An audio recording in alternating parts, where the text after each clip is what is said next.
महाराज चोर पोटली को चुरा करके ले गए। देखा महाराज चोरों ने उस पोटली को खोल करके उसमें चने निकले। तभी सारे चोरों ने उस पोटली को फिर से बांध दिया और बांध करके महाराज वही शांति बन के आश्रम में वहीं से निकलने थे वहीं पर फेंक दिया।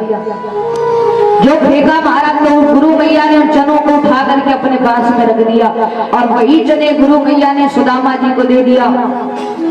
सुदामा जी ये बात जानते थे क्योंकि गुरु मैया भी जानती थी कि ये श्रापित चने हैं, तभी सुदामा को वो चने दिए।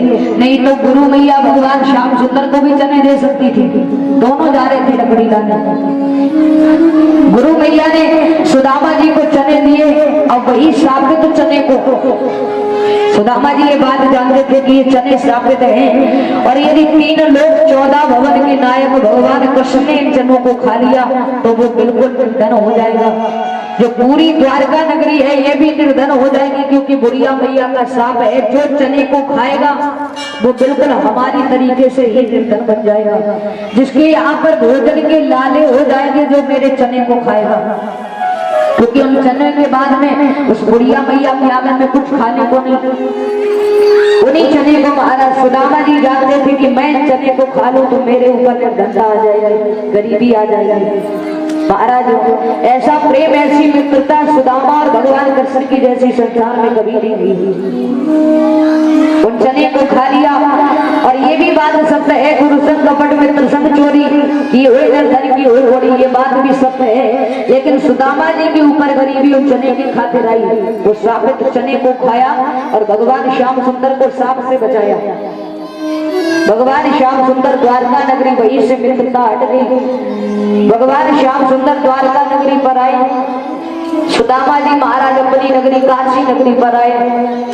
सुदामा जी का विवाह एक सुशीला नाम की स्त्री से हुआ। ये सुशीला कौन है?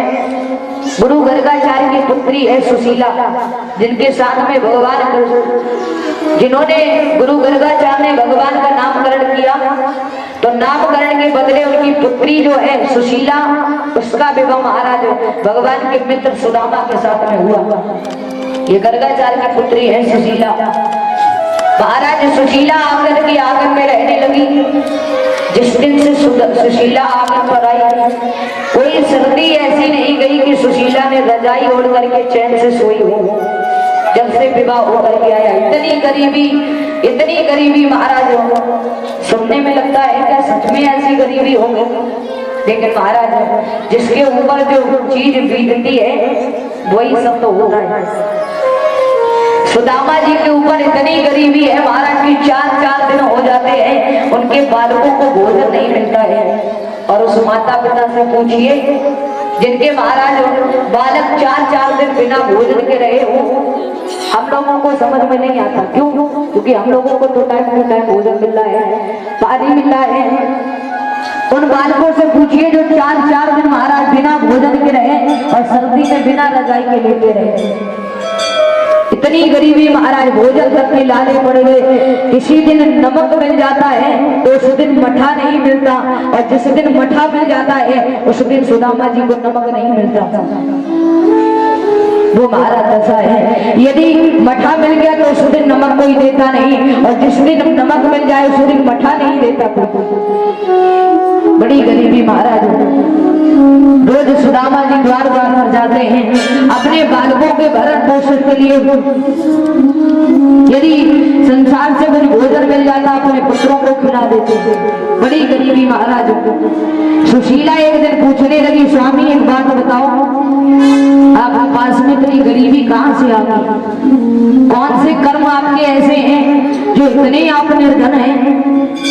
तब सुदामा ने सुशीला से यही कहा था कि गुरु संग कपट मित्र संग चोरी। जो हमारे मित्र है ना वे स्वयं द्वारका के कृष्ण हैं। सुदामा ने नहीं बताया कि मैंने वो श्रापित चने खाए थे, नहीं। सुदामा जी ने बताया था कि मैंने अपने मित्र के साथ में कपट कर लिया था, छल कर लिया था और हमारे मित्र हैं द्वारका के कृष्ण, इसीलिए हमारे जीवन में इतनी निर्धनता आई है, इतनी गरीबी आई।